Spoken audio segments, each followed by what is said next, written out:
the last few seconds, the judge handing down his sentence to Sean Diddy Combs, who he has ruled will spend 50 months in prison. So that's just over 4 years in prison for his crimes. Sean Combs has already been... Diddy's time behind bars has taken another major turn. And this isn't some small setback that'll disappear in a few days. We're talking about a serious incident inside a federal prison in New Jersey that could completely change the way he serves the rest of his sentence. The fallout isn't just creating headlines. It could impact his release date, limit his privileges, and make everyday life inside far more difficult. He was already having a hard time adjusting to prison life before any of this unfolded. Now the latest developments have pushed the situation to a point where even the strongest PR strategy can't make it disappear. And trust me, once you see the full picture, you'll realize it's a lot deeper than the headlines are letting on. Stay with me because this story only gets crazier from here. Now, before we jump in, if you're serious about building a career in the music business, I've put everything I've learned into one complete ebook. I'm breaking down how to grow an audience from scratch, attract record label attention, and even create income in the industry without ever stepping into a recording booth. And don't buy into the idea that the opportunity is gone, because that's simply not true. Every single day, new artists and entrepreneurs are finding ways to win, and the people making moves are the ones who started instead of waiting for the perfect time. For just $39, you're getting a blueprint that could completely change how you approach this business. Hit the link in the description, grab your copy, and now let's get right back into today's story. What's good, everyone? Today, we're diving into everything that's reportedly unfolded for Sean Combs since entering the federal prison system, and you won't believe how quickly things have changed. We're talking about someone who spent more than 30 years at the very top of the entertainment industry, seemingly untouchable. A billionaire businessman who built a massive empire and enjoyed a lifestyle that most people could only dream about.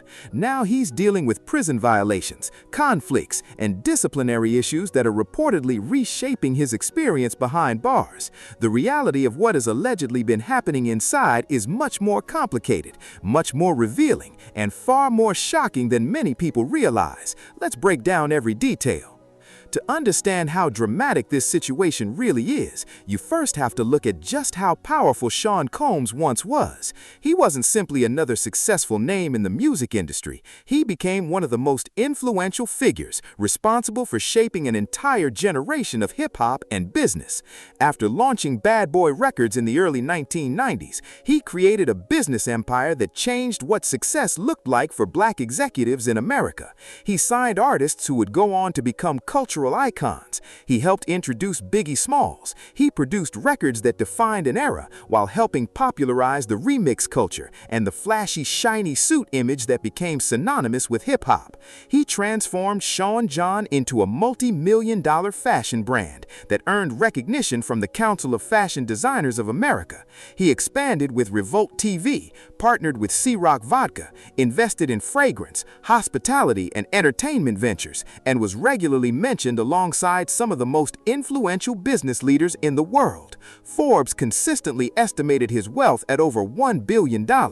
He received the BET Hip Hop Icon Award. He occupied the front row at major fashion events. He executed produced films, and his name carried enormous influence everywhere he went. He wasn't just an artist or producer. He became a global brand. He became an institution within entertainment. He became the type of person other powerful figures wanted standing beside them for photos.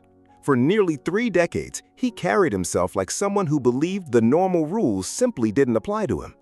Private jets, luxury estates across New York, Los Angeles, Miami, and Atlanta, and a lifestyle most people could never imagine.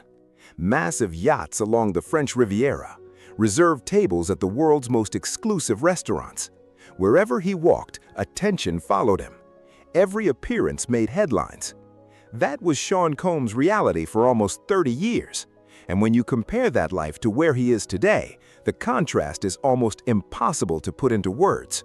Then everything came crashing down. This wasn't a slow decline or someone quietly fading from the spotlight. It became one of the most dramatic public downfalls modern entertainment has ever witnessed. In October 2025, Sean Combs was sentenced to 50 months in federal prison after a jury convicted him on 2 counts of transportation to engage in prostitution under the Mann Act. Although he was acquitted of the more serious sex trafficking and racketeering charges, the convictions he did receive were still enough to send him to prison for more than 4 years. The sentence was handed down, and just like that, one of entertainment's biggest names became federal inmate number 52111-054. His projected release was initially listed as May 8, 2028, after credit for time already served before trial. That estimate was later adjusted to February 2028 because of anticipated good conduct credits. But now, even that expected release date reportedly faces new uncertainty. And the reason behind that is exactly what we're about to get into. So let's break it all down.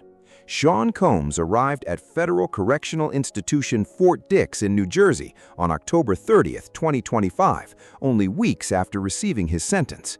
The low-security prison in Burlington County houses approximately 4,000 inmates. That number alone tells you this is anything but a quiet environment. This isn't the kind of place where a celebrity can simply blend into the background unnoticed. 4,000 inmates means thousands of personalities, thousands of different life experiences, and thousands of different expectations about respect and prison culture. The prison is also known for its residential drug abuse program, which became one of the biggest reasons Diddy's attorneys requested that facility. His lawyer, Tenny Garagos, submitted paperwork asking the Bureau of Prisons to place him there so he could reportedly receive treatment, maintain stronger family visitation opportunities, and focus on rehabilitation. There was another strategy behind that request that many people completely overlooked. Successfully finishing the year-long residential treatment program can potentially reduce a federal sentence, meaning Diddy could have been released significantly earlier than the adjusted February 2028 projection if everything worked in his favor. That was the original game plan. That was the legal strategy. Then reality hit. Here's where the story takes another unexpected turn. When Diddy first arrived at Fort Dix, he wasn't immediately placed into the prison's general population with the other inmates. According to reports from ABC News, he was assigned to the facility's specialized drug treatment housing unit, reserved for participants in the rehabilitation program. That unit offered structure, routine, and some separation from the larger prison population. It wasn't luxury, and it certainly wasn't freedom, but it did provide a more controlled environment with a clear path toward rehabilitation. His attorney described those first weeks as focused and productive. His legal team worked to present an image centered on rehabilitation, personal growth, and adapting to life behind bars. Early photographs showed Diddy wearing a gray knit cap, smiling and appearing relaxed while speaking with fellow inmates inside common areas. One of the people he was seen interacting with was former NBA player Sebastian Telfair, another Brooklyn native who was also serving time at Fort Dix. Diddy, on the outside, it looked like Diddy was slowly finding his footing, but behind the scenes, the cracks were already starting to show. And here's what a lot of people don't realize. The prison fight didn't happen out of nowhere. It came after a series of adjustment issues that reportedly began almost as soon as he arrived at Fort Dix. Just 4 days after being transferred there, on November 3, 2025, Diddy was involved in a phone call that allegedly violated Federal Bureau of Prisons regulations. According to prison records cited by CBS News, he contacted a woman to discuss visitation arrangements. During that conversation, he reportedly asked to bring in $201 bills, although the records never explained what the money was intended for. A little later in the call, Diddy asked to speak with someone described as the digital person regarding blogs. The woman then connected an unidentified third man to the conversation. That single move allegedly violated Bureau of Prisons policy. Federal inmates are only allowed to communicate with people on their approved contact list, and three-way calls are strictly prohibited because of security concerns involving outside coordination and unmonitored communication.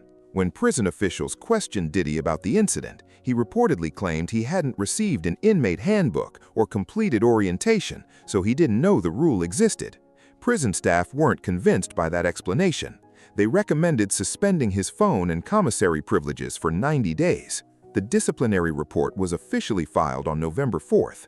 Ironically, that also happened to be Diddy's 56th birthday. You almost couldn't script a harsher twist than disciplinary paperwork arriving on the same day as your birthday. His spokesperson, Judah Engelmeyer, disputed the report, arguing the call had been arranged through one of Diddy's attorneys and should have been protected by attorney-client privilege.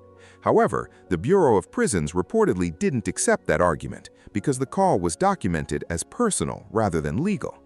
Either way, only days into his sentence, Diddy was already facing disciplinary action instead of the smooth adjustment his legal team had publicly predicted. It was becoming increasingly clear that prison life wasn't unfolding according to the plan they had hoped for. Now let's talk about the prison job Diddy reportedly received, because this part has generated a lot of discussion and there's more to it than people think. Shortly after arriving at Fort Dix, Diddy was assigned to work as a chaplain's assistant inside the prison chapel. Among inmates, that's considered one of the better work assignments available at the facility. The chapel is air-conditioned. It also provides a calmer environment where inmates can move around and interact more freely than in many other work areas. The responsibilities include maintaining the religious library, cleaning the chaplain's office, organizing faith-based materials, and helping with scheduled services and administrative records. Diddy's spokesperson confirmed the assignment and said Diddy described the atmosphere as respectful, welcoming, and rewarding. When you compare that to the man who once ran a global business empire from a Manhattan skyscraper, seeing Sean Combs organizing religious materials and cleaning a prison office is a dramatic change in lifestyle. But inside Fort Dix, that assignment is actually viewed as one that many inmates hope to receive. It suggested that, at least early on, Diddy had navigated prison life well enough to earn one of the facility's more desirable positions. For a brief period, things appeared to be settling into a manageable routine. Now take a second and really think about the world Diddy left behind compared with the one he was suddenly forced to live in, because the difference is almost impossible to comprehend. Before his arrest, his daily routine operated on a level that very few people on the planet ever experience. Private jets carried him from one luxury property to another without the delays of commercial travel. He had personal chefs, housekeepers, assistants, security teams, and stylists handling virtually every part of his day. He attended exclusive events where simply showing up became a headline. He lived with the kind of freedom that extreme wealth can buy. Not just expensive things, but freedom from schedules, constant oversight, and everyday restrictions. Inside Fort Dix, all of that disappeared overnight. Every morning begins with mandatory inmate counts while correctional officers verify everyone is present. Meals are scheduled, inmate movement is tightly controlled, and recreation only happens during designated periods in approved areas. Every phone call is monitored and subject to review. Every commissary purchase is limited and carefully regulated. The independence Diddy enjoyed for more than 30 decades simply doesn't exist behind those prison walls anymore. Inside prison, there isn't a personal assistant waiting to solve every problem before it reaches you. There isn't a team of lawyers just a few steps away ready to jump into action. There isn't a security detail creating a protective bubble around you. There isn't a publicist working around the clock to control the headlines. Instead, it's just you, a bunk, a cell block, and a rule book that treats everyone the same, no matter how many platinum albums or business deals are attached to your name. The federal prison system wasn't designed to accommodate someone who spent decades living with the level of wealth, influence, and control Diddy once had. And judging by everything that's reportedly happened since his arrival at Fort Dix, adjusting to that reality has been far more difficult than the polished rehabilitation story his team initially tried to present. But here's where the story takes a dramatic turn. According to multiple reports citing sources familiar with the situation, including TMZ, ABC News, Fox News, and Complex, Diddy reportedly became involved in a physical altercation with another inmate inside Fort Dix. The confrontation allegedly began after another inmate made a disrespectful comment aimed directly at him. Sources say that remark was what sparked the entire incident. Rather than walking away or letting the insult go, Diddy reportedly responded by escalating the argument into a physical fight. Reports claim both men exchanged punches and shoved each other before correctional officers rushed in and broke up the confrontation. According to those same sources, Diddy managed to hold his own during the fight, but surviving a prison fight and escaping the consequences afterward are two completely different things. Once officers restored order, the incident reportedly triggered a disciplinary process that could affect nearly every aspect of Diddy's remaining time at Fort Dix. And this is where things become especially serious. Following the altercation, multiple reports claim Diddy was placed in solitary confinement, officially known within the federal prison system as the Special Housing Unit. The Bureau of Prisons declined to discuss the specifics of his situation, telling several news outlets that it does not comment on an individual inmate's housing conditions, disciplinary matters, or confinement status. However, multiple sources familiar with the matter reportedly confirmed that Diddy was removed from the general prison population and placed in isolation after the fight.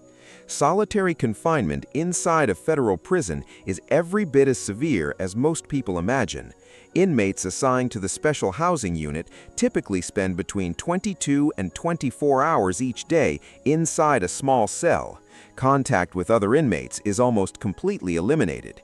Recreation is extremely limited and usually takes place alone inside a small enclosed outdoor cage or designated indoor area.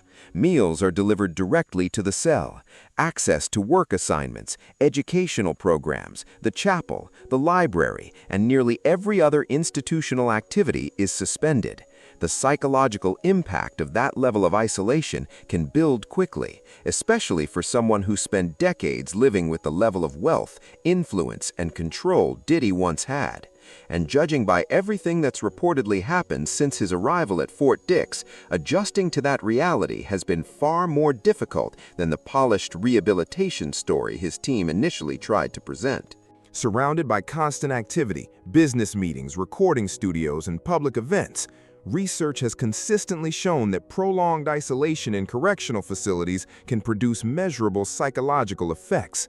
Anxiety often increases, sleep patterns frequently become disrupted. The lack of meaningful social interaction creates a mental strain that can intensify the longer someone remains isolated. For someone like Diddy, whose entire career revolved around collaboration, crowds, and non-stop interaction, the silence inside a special housing unit reportedly represents far more than ordinary punishment. It completely flips the lifestyle he lived for more than 30 years upside down and creates a much harsher form of confinement than the general population, with consequences that reportedly extend far beyond simply losing privileges or access to prison programs. The next question is what this incident could mean for Diddy's release date, because that's where the stakes become even higher. Before the reported fight, he had already been projected to receive good conduct credits that moved his estimated release from May 2028 to February 2028. There was also the possibility of reducing his sentence even further by successfully completing the residential drug abuse program.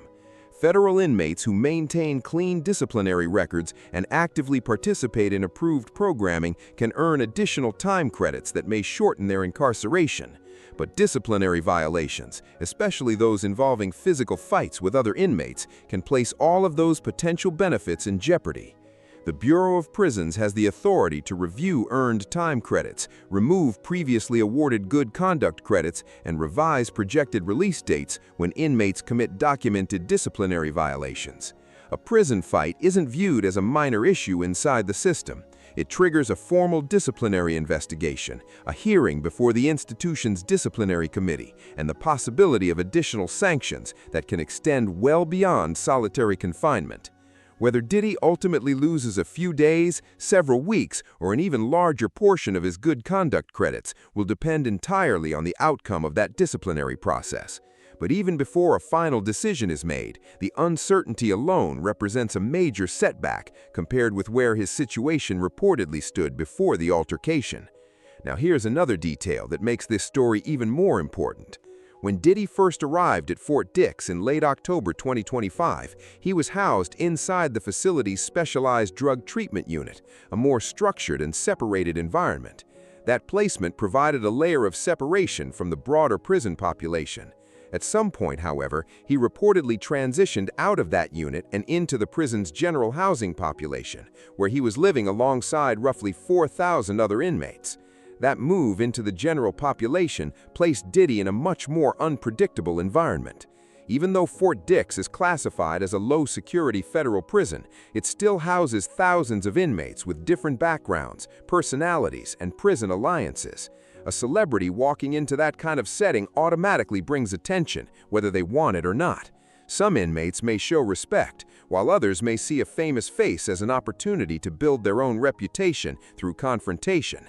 Prison officials understand that dynamic, and experienced inmates usually know how to navigate it carefully. Based on everything that's been reported, Diddy was still learning how to adjust to those unwritten rules.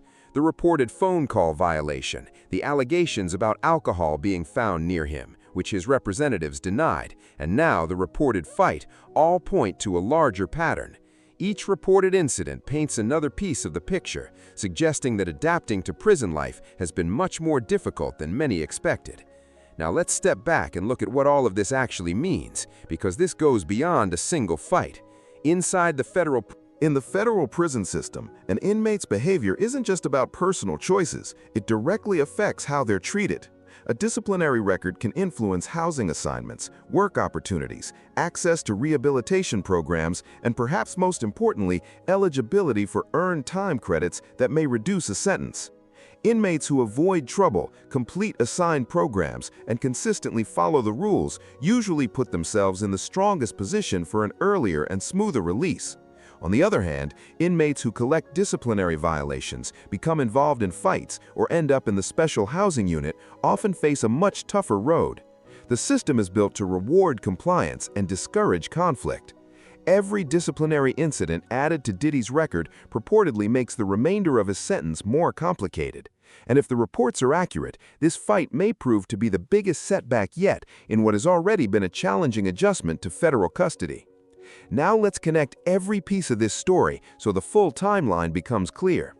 Diddy arrived at Fort Dix on October 30, 2025. Just 4 days later, he reportedly made an unauthorized three-way phone call that resulted in a recommendation to suspend his phone and commissary privileges for 90 days. He later secured a job as the prison chapel's assistant, which appeared to be one of the few positive developments during his early time there.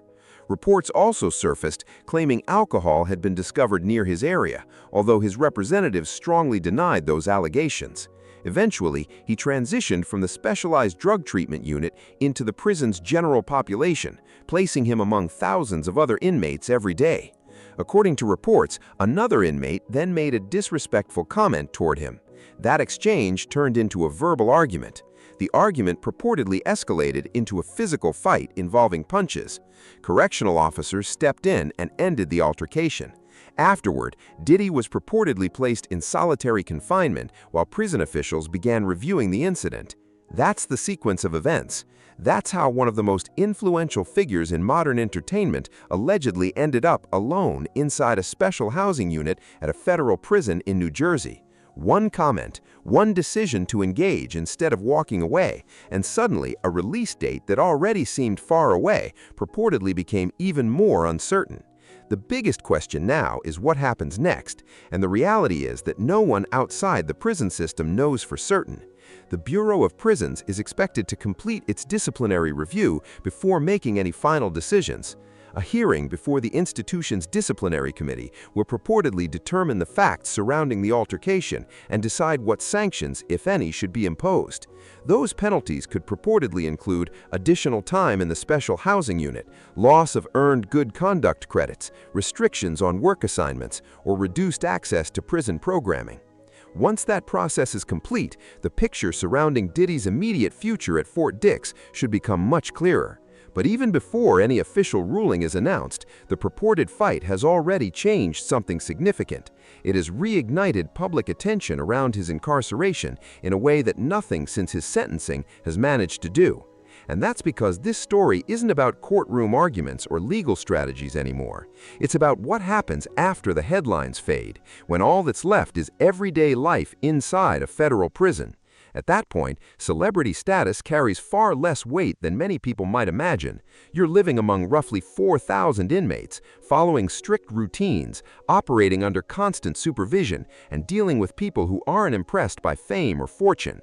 To them, you're simply another inmate, expected to follow the exact same rules as everyone else. That's purportedly the reality Diddy is facing every single day. At the end of the day, this entire situation serves as a reminder that federal prison doesn't care about a person's resume or public image. The walls don't recognize Grammy Awards, billion-dollar business deals, Forbes rankings, or magazine covers. They don't care how many hit records you produced, how many celebrities attended your parties, or how much wealth you once controlled. Once someone enters the federal prison system, the same regulations apply to everyone. The same inmate counts happen every morning, the same disciplinary process follows every reported violation, and the same uncertainty surrounding release dates exists no matter how famous someone once was. Sean Combs spent decades building the image of a man who controlled every room he entered and shaped culture through influence, ambition, and business success. Today, according to multiple reports, he's waiting inside a New Jersey federal prison with no assistance, no entourage, and no control over the outcome of the disciplinary process. The next decision rests with prison officials, and only time will reveal how much impact this reported altercation ultimately has on the remainder of his sentence. That's where things stand right now. Based on everything that's been reported since Diddy first entered Fort Dix, his time inside has looked nothing like the carefully managed rehabilitation narrative his legal team initially presented to the public. Instead, each new development has reportedly made his situation even more complicated. His adjustment to prison life appears to have become significantly more difficult with every incident that surfaced. And where things go from here will depend almost entirely on how he handles an environment that has made one thing perfectly clear: it doesn't care about fame, money, or the life he once lived. So now I want to hear from you. What do you think about Diddy's reported situation inside Fort Dix? And do you believe this alleged prison fight could end up affecting the remainder of his sentence?